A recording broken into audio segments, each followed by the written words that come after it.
Hello and welcome to another episode of the Corner 3 here on Pittsburgh Sports Live. We're in the Beaver County Auto Studios. No Alan today, but glad to be joined by my good buddy Noah Hiles. And Noah, I was going to list off all the things you do, but I figure I'd roll out the red carpet.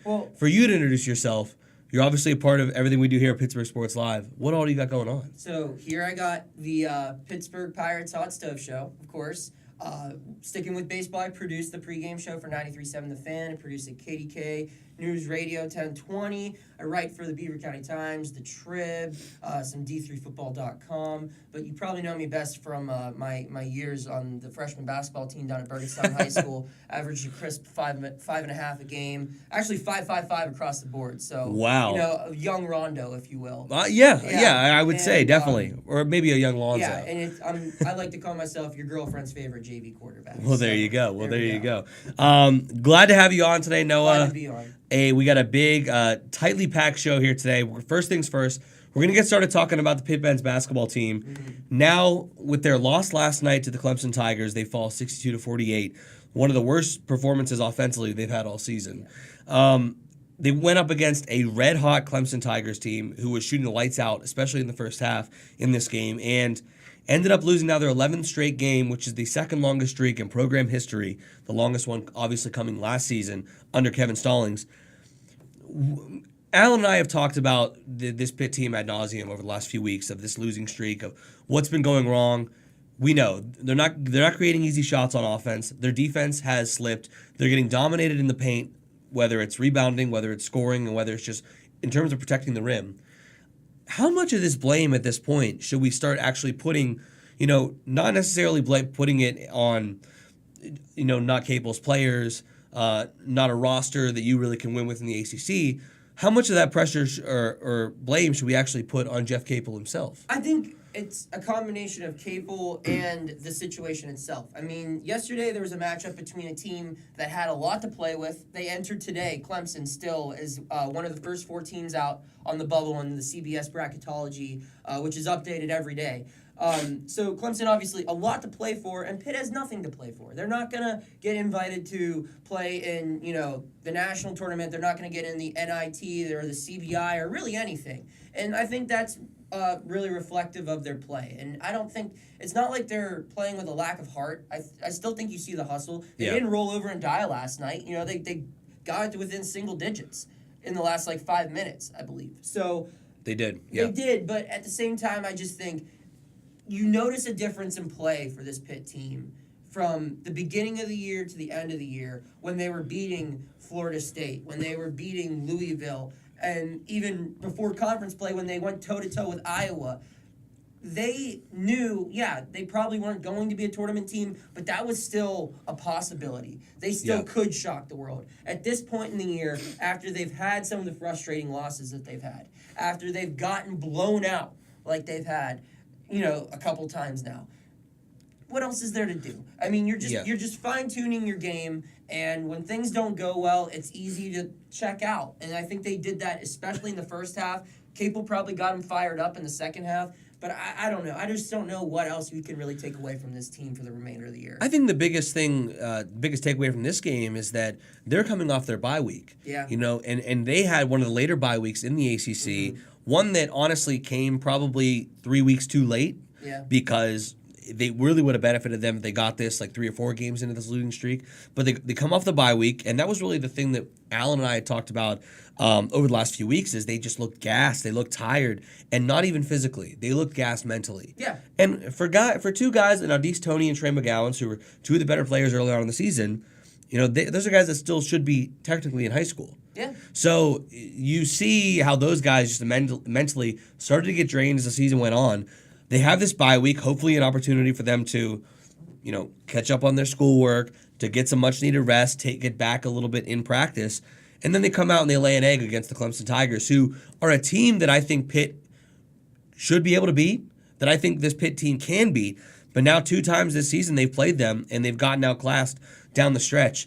Really what it's been is I feel like they've just struggled to get easy shots on offense. Yeah. And this team that was playing so well early on in the season, in that non-conference schedule that, to be honest, wasn't really that tough. I mean, they had tough games against St. Louis, Duquesne, against Iowa, like you said, and well, I said WVU at the time, but obviously not West Virginia. Yeah. But they're playing against some inferior competition, even for this Pitt team. And now they got those first 2 wins in the ACC, and ever since then, teams have started to figure them out. They've started to figure out that, okay, maybe we should switch to a zone so they get to the line more, they get to the line less, and we force them to take outside shots, which is really not their strong suit outside of Wilson frame. So, and the other thing, too, is they've decided, which I don't know why this wasn't everyone's plan from the beginning of the year, but we're going to pound them inside and either get them in foul trouble or just completely dominate them, which teams have started to do as well. So there's a few things that really have been the trends over this 11-game losing streak, but I think we're getting to the point now where if you're Jeff Capel, I mean, this isn't just you not playing with your players anymore. I mean, this is something you need to get fixed and you need to address because this is a trend, becoming a trend that I think could unfortunately maybe filter into the offseason. And I'm not saying into next year, but you don't want to finish the year losing however many in a yeah, row. and right now it's regards to confidence. Yeah. Because it looks like Trey McGowan's is completely devoid of confidence that he had just 2 months ago. Yeah.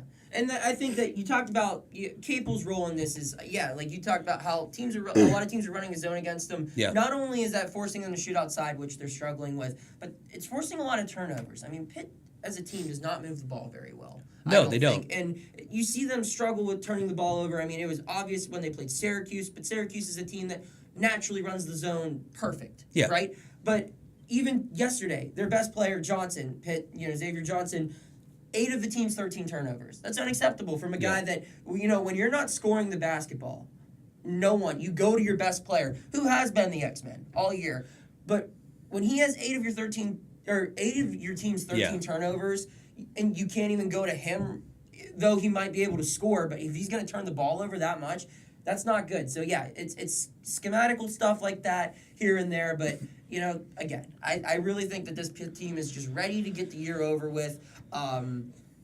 Get some of those new players in. Yeah, get some of the recruits in. I think you do have some positive moments. There's still, regardless of how this year ends, a lot more positive momentum compared to how last year went to this year. With Capel, I think a lot of people do buy into him. No one bought into Stallings. So you have that to look forward to coming back next year when they are going to be a lot hungrier and ready to go. They got pounded this year, but they're looking to recover next year. I think their minds are already on next year. And it's really just confusing because they had a grueling first half of ACC play, which they got 2 wins out of. Yeah. And they go into the second half, and they've been abysmal, which was supposed to be, okay, maybe this is where Pitt can pick up 3 wins, can get 5 conference wins. Maybe this is where they can get 3 or 4. And it's just gone downhill ever since they got that W over Florida State. Yeah. So, and they haven't. This is the first game I think in a while where they've been just like blown out by 14, because they've been close in every game. Yeah. But it's a trend that I'm curious of what the problem could be with regards to Jeff Capel, because clearly he is not getting the type of play out of these guys that they were early on in the season. And, I'm kind of at a loss for what that could be, because they still seem to be playing with effort. They still seem to be, definitely trying their darndest, but it's all of those weaknesses we knew they had are starting to, I think, really become glaring. And with regards to Xavier Johnson, had the pleasure to sit down with associate head coach Tim O'Toole last Friday for a piece I wrote for the Pitt News, and he was, first of all, I have to say, an incredible human being. Like if you need motivation in your life, sit down for 30 minutes with Tim O'Toole, because I was ready to run through a wall for this man. I mean, incredible stories, just an incredible motivator, and certainly an advantage for Jeff Capel and his staff. But he talked about, with regards to Xavier Johnson, the way he's played down the stretch here. Obviously, like you said, 8 turnovers in last night's game. Yes, he is a freshman. Yes, he was in the class of 2018, unlike Trey and Audice. But you got to think, he has so much riding on his shoulders on this team. It is literally the Xavier Johnson show at this point. And you're playing in a conference where you have the likes of Roy Williams, Mike Krzyzewski, Jim Boeheim, literally, and this is what O'Toole said, throwing everything in the kitchen sink at you. These masterminds, these monsters of the game. Those guys also have significantly more talent on their rosters Exactly. to throw at. So, not to make excuses for the 8 turnovers, you shouldn't have 8 turnovers regardless. I shouldn't have 8 turnovers in an intramural basketball game. And he didn't have 8 turnovers against Duke or North Carolina. I mean, he might have, but we're talking about 8 turnovers against Clemson. I mean, maybe it's starting to be apathy. Maybe it's starting to be carelessness down the stretch. And Jeff Cable's got to do something to control that. Yeah. I'm not saying, definitely have to get a win to close out the year before ACC play. I think they're going to have a great opportunity against Notre Dame in the last regular season game. And, who knows? This is a team that I still think could win a game in the ACC tournament, but Jeff Cable's got to do something, and I'm not sure what that fix is, but certainly has to make some kind of a change, some kind of adjustment to this team, or this is going to be something that filters into the offseason, and an apathy will set in, and that's what I think you don't want. So their next matchup against Virginia. Last year they played Virginia. Oh, Probably I forgot that was the next game. Most embarrassing moment in Pitt basketball history that I've been alive for, I would say. 8 points in the first half? Is that it? I believe it was something like that. Yeah. It was not very good. I know there aren't many guys on this squad who were around last year, but do you think that is what Cable uses to try to light a spark under this team?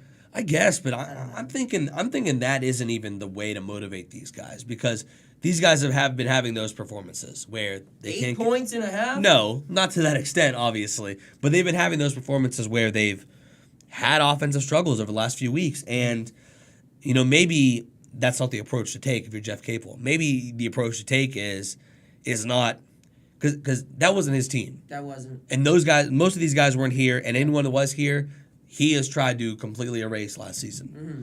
So I think maybe the approach is, hey, we're still a good basketball team. We're still a team with talent, and we're still a team that has won games in the ACC. Let's shock the world.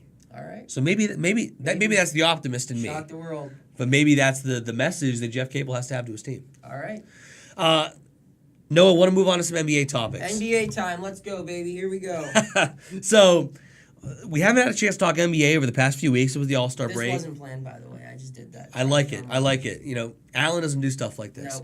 No. But haven't had the chance to talk some NBA in the past few weeks, so want to touch on that. And I have to say, love the Big Baller brand hoodie you're rocking. I need to get myself one of those. There are 0 small ballers in this room. No, not at all. But we had the All-Star break. What are we going to do? Come on here and talk about, who's going to win the three-point contest? You're going to want to hear that. We don't want to talk about that. Yeah. So, want to talk about some of the big storylines heading into the playoff push here, the kind of unofficial second half of the season. And 2 teams I want to touch on are the Los Angeles Lakers and the Boston Celtics. Okay. Obviously, both teams have been all over the news because they're 2 of the biggest teams in the NBA. But when you look at the Lakers, had all that drama with Anthony Davis. I talked about it with Mike Osti a few weeks ago, and that was kind of emotional, psychological warfare put on by the Pelicans to kind of tear apart this Lakers locker room. Well, sure enough, it worked, and they had LeBron out for nearly 2 months. So they're reeling right now. You look at the standings. The Lakers are 10th, I believe. Yes. Yeah. They are 10th, 30-31, and 3 games back of the Clippers. Of the 8 seed, who are the Los Angeles Clippers. So apparently, I've looked around. Apparently, they have to go like 15-7 or something around there to even have a chance of making it to the 8 seed and having a first round matchup against the Golden State Warriors. But this Lakers team to me, and I might go on a little rant here, so brace yourself. I know what their problems are. We knew what their problems were going to be when the season started. They didn't have enough depth at the big men spots. They don't have any shooting. And that was the main red flag for me when they made this whole roster. They have a bunch of old guys. They were planning on having a bunch of old veterans that were going to play defense and be hard-nosed. And, yeah, that's fine, but they can't make a shot. And they have LeBron James, who I know was hurt, who's probably still hurt. But LeBron, to me, and I've been a LeBron fan, a LeBron supporter my entire life, he's playing with no effort and calling out his teammates and acting like hypocrisy. Yeah, he's being hypocritical. Yes. That's exactly the way to put it. Mm-hmm. You see time after time, night after night, highlights of LeBron just standing with no plan, with no idea where he's at, in the middle of the lane, not running out to defend shooters, not closing out on guys, and then after someone makes a shot or bombs a 3 in his face, he goes, "What are you guys doing?" And yes, the supporting cast has not played up to par, We would have liked for Ingram or Kuzma to really step into that spotlight with LeBron out over the last few weeks or so, but no one did. And, they're still dealing with injuries with Rondo. Lonzo Ball's still out. And LeBron has come back, and I don't care if he's not fully healthy or overweight or whatever it is.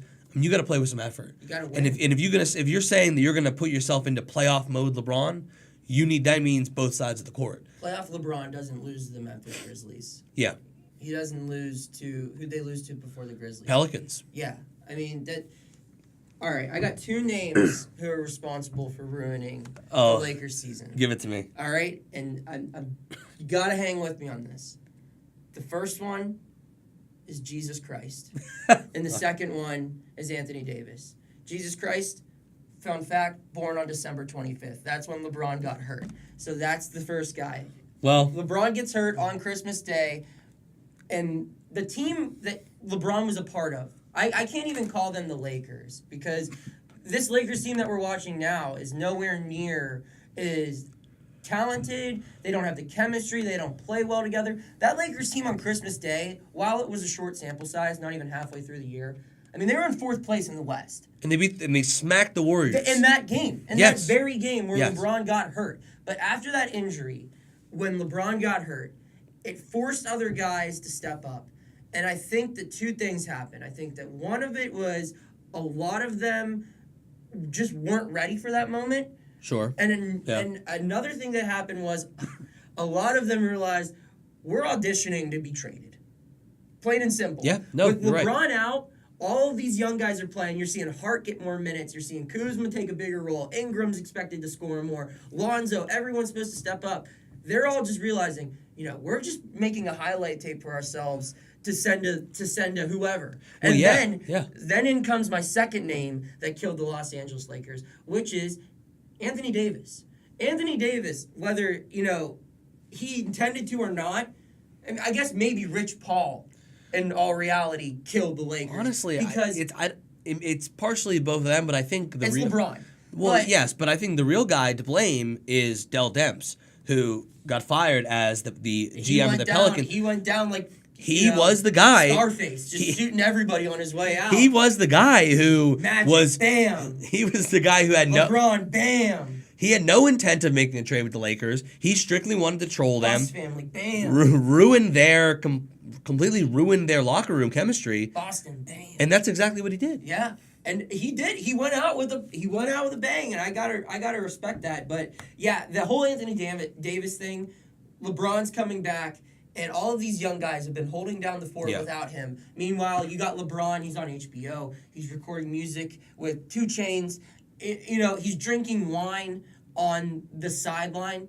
Courtside. Was he doing that? Yes, he had wine in a water bottle. He's drinking wine, entering the game. He's doing everything but basketball, while these young guys are holding it down. Sometimes you need a glass of wine. Trying to stay in the hunt, and then the thanks they get from him is as soon as he returns saying, we got to get rid of all of these kids, and we got to get one player in return. Yeah. He's my friend. We have the same agent, because without him, more of my other talented friends won't be able to come here and replace all the others that are left over. Yeah. And all of the work that the Lakers did in the last couple of years, drafting all of these young guys, making the trades they did, signing the veterans they did. LeBron wanted to throw it all out the window for a 6'11" guy with a unibrow who can run the floor.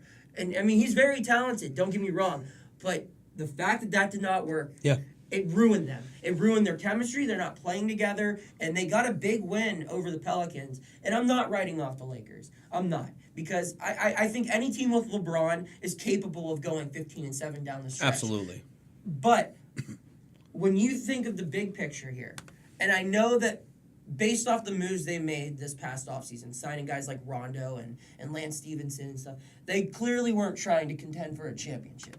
They have the big picture in mind, right? They kind of just took for granted that they would make the playoffs. Yes, and that's exactly it. They took for granted. They thought we'll be a 6th seed at worst. When in reality, the best case scenario for the Los Angeles Lakers, the best case scenario is to have a first round matchup against the Golden State Warriors.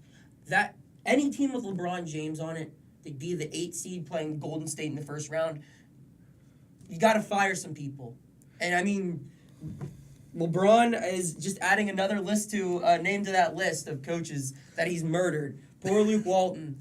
R.I.P. buddy. But you know what? It's not even LeBron getting Luke Walton fired. It's Luke Walton having no idea what he's doing with regards to rotations. You know, they bring in Mike Muscala, got to knock down the three, and he's playing well to start his tenure with the Lakers, and then is completely out of the lineup, DNPs. You know, so it's just, Lance Stevenson the other night has a great first half, doesn't see the floor in the second. It's just common sense of who's hot, riding the hot hand, that he has no idea what he's doing with regards to that. But I see you have a name written down in your notepad there, and it's an interesting debate I saw the other day actually was, who would the Lakers be better with right now as their point guard? If they would have never made the trade and kept D'Angelo Russell, now an all-star with the Brooklyn Nets, a playoff team in the East, or with Lonzo Ball when he's fully healthy. Well, think about this. You got rid of D'Angelo Russell to appease the likeness of one Swaggy P. Yeah. That's why you got rid of him. That's true. Who's Swaggy P even play for right now? No one. No He's one. not in the league. Exactly. And he was like a seventh man on the Warriors. It was like a, come on, you can come in the party, you can get your ring and retire. And, that was such a dumb move getting rid of him. And don't get me wrong, I'm a huge Lonzo Ball fan. I think they could have made it work with both of them. Rather than getting Rondo, who is, Lonzo Ball clone, just an older version of Lonzo Ball, what you would hope that Lonzo would become in all seriousness. But you could have, I think the more of all the early lottery picks that the Lakers have had, the two that are succeeding the most this year aren't on their team. Randall is having a big year with the Pelicans, and D'Angelo Russell has been probably the biggest surprise of the NBA season as far as individual talent goes. And that's the funny thing is, I completely forgot that was the reason why they traded him away. And I understand that was really toxic for the locker room, that whole situation. But where's Swaggy P right now? Where's Iggy Azalea right now? I mean, you had an all-star in your hand, a guy who I always believed in coming out of Ohio State, could be a legit player in this league. He would be perfect on this team. Is Iggy Azalea the Lakers' Yoko Ono? I don't know. I'll hang up and listen. No, but seriously, you gave up on a second overall pick who had promise to appease the wants and needs of a guy that, if you really thought you were winning anything with Nick Young, come on. That was such a dumb move, and I know that they envisioned Lonzo being this guy, and he still could have been that guy. You could have had both of them in your backcourt. I don't know. I think it's maddening. Out of any guard you could think of under the age of 25, is there any better player that would fit well with LeBron than D'Angelo Russell? The style of play is perfect with him. He's an outside shooter. Yeah. He can kick it out to LeBron if LeBron wants to shoot from the outside. He can create for himself. Yes. He can be a secondary ball handler and actually be a scoring threat. He's a young Kyrie Irving. Yeah. Just don't cheat on your girl around him because, he'll tell on you. So, yeah. It's maddening. And another team that I want to touch on as well, complete opposite side of the country. If you're looking at a map, LA is here, all the way over here in Boston. The Celtics are kind of in turmoil as well right now. Did we lose Kyrie? No, Kyrie's here. We're about to lose Kyrie. Yeah. Here we go. Speaking of Kyrie, the Celtics right now are another team in turmoil. Not great. And what their situation is Kyrie Irving was out. They went on 10 out of 12 or something with Kyrie Irving hurt. He comes back, and the team is 4 of their last 6. They've lost 4 in a row. Lost 4 in a row. They have lost games against, and some of them have been close and some of them have been bad. They lost to the Bulls. They lost by 1 to the Bucks. They lost the other night. They got crushed by Toronto last night. Yes, they got crushed by Toronto. So the Celtics, their problem is kind of a mystery to me because coming into the season, I was saying the Celtics are. It's not a mystery. What? It's Kyrie Irving. That's their problem. Think about it, Cale. The worst thing that could have happened to the Boston Celtics. The worst thing that could have happened was going to Game 7 without Kyrie. Because unless Kyrie Irving was an MVP this year, everyone would know you could win without him. He's not needed. Kyrie wanted to leave Cleveland. Why? To be the alpha dog. He's not the alpha dog here. It's Brad Stevens. I think he thinks he's the alpha dog. He thinks so, but then when you see your team go one game away from reaching the conference finals, and then you get Gordon Hayward back this year, who hasn't really. Where's he been? He's been awful. You know, frankly, his foot might be fine, but his game's still broken. And then Kyrie Irving, I mean, he's putting up the numbers. He's still incredibly talented, but Kyrie Irving, man, I mean, it's like it's ironic that he wanted to leave LeBron when in reality he just seems to be a clone of LeBron. He's causing so many problems. He's throwing teammates under the bus. He's not being there for his young teammates. The Celtics had such a good chemistry, and Kyrie is just doing everything he can to talk about how he wants to leave for the Knicks. Well, and I think they had good chemistry last year when Kyrie was healthy, but I think a lot of the problem was they went on that run and the dynamic of the team shifted where other guys had to step up. So Terry Rozier was your starting point guard and was a primary ball handler and a primary scorer. Jason Tatum rookie. Had to be the man. Jaylen Brown had to be the man as well. And those young guys went on a run and were fantastic together. You bring back Gordon Hayward, who, you look at his stats, I mean, he's averaging 11 points, 4.5 rebounds, 3 assists, shooting 33% from 3, which is awful. You didn't pay that money for Gordon Hayward. Player efficiency rating of 14.7. He's got a 17.5 player efficiency rating for his career. So, you bring him back into the fold as well. That's minutes for Gordon Hayward. You have to play Gordon Hayward because you're paying him $30 million. And you got to get him the ball. You bring Kyrie Irving back, and I think you can win with Kyrie. But I think the problem is Kyrie is trying to step back into that role where he is the alpha dog. But there's a discussion that I had 2 months ago, maybe, on this very show. There's too many mouths to feed in Boston. You can't appease everybody. And if we're being honest, Jaylen Brown and Terry Rozier should be playing probably all of Gordon Hayward's minutes. You should have lineups on the floor where Terry Rozier is playing with Kyrie Irving at the same time. Maybe a 3-guard lineup where you have Marcus Smart in there as well because he's been dynamite in the starting lineup, especially defensively. Al Horford's taken a step back as well. But you have all of these different mouths to feed and guys you have to appease and give their minutes and give their shots. It doesn't work that way. I mean, you look at Golden State, they have a ton of mouths to feed. They have even better players than Boston. But it's not worrying about how many shots I'm getting. It's getting the best shot. Let me tell you why that works over there. And it's I think a big part of it is coaching. And Brad Stevens, I think, is the Sean McVay of basketball. You know, the X's and O's can tell you everything that happened. But to get incredibly cliche here, he doesn't know Jimmy's and Joe's.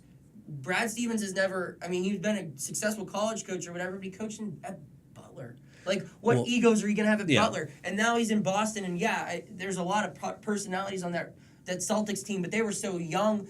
You know, they were playing with house money last year in the playoffs. No one expected them to go that far without Hayward and Kyrie, and they go do that. And now you have this drama, and the difference between Stevens and Kerr right now is because Kerr has a pulse on his team.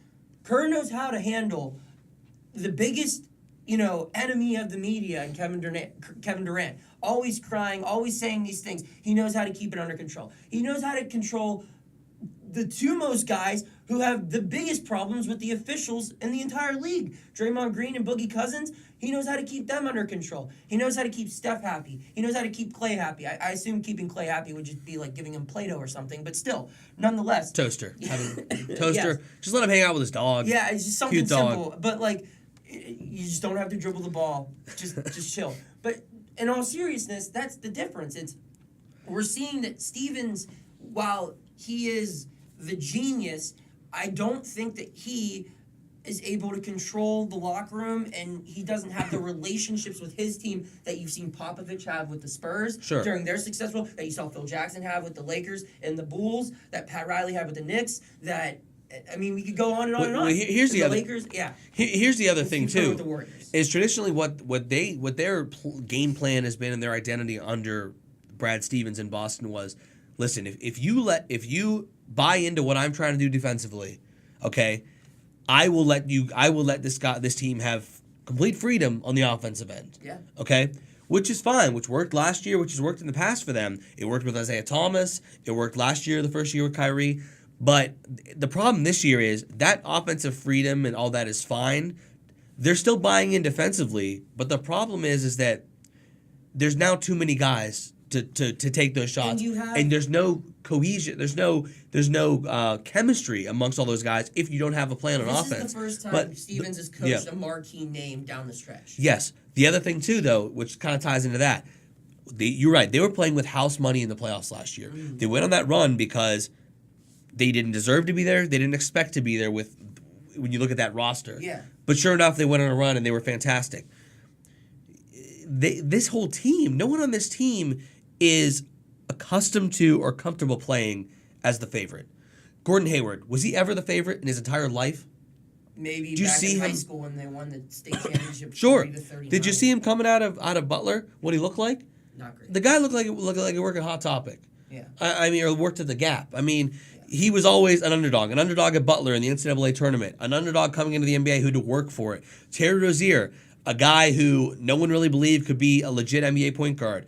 Jaylen Brown, a guy there were questions when he came out of the draft. Jason Tatum, why did you take him with the 3rd overall pick? When Yes. there are other, Yes. So there's Marcus Smart's probably the biggest one.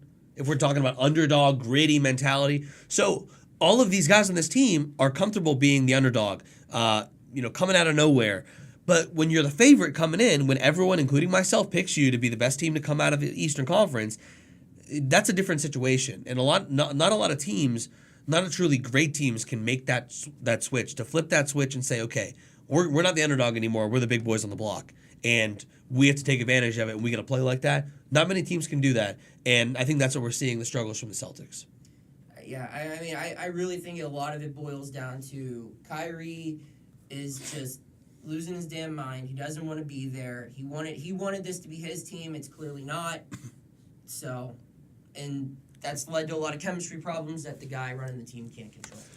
But final thing before we wrap up here, I want to get, obviously you cover all the WPIAL games for Beaver County Times. Try to. And we have some big-time championship games coming up. WPIAL basketball this weekend. As you're watching this, there's championship basketball being played. Yes. They start around 4 p.m., which is when we're recording this. So well, there we go. By the time this is out, yeah.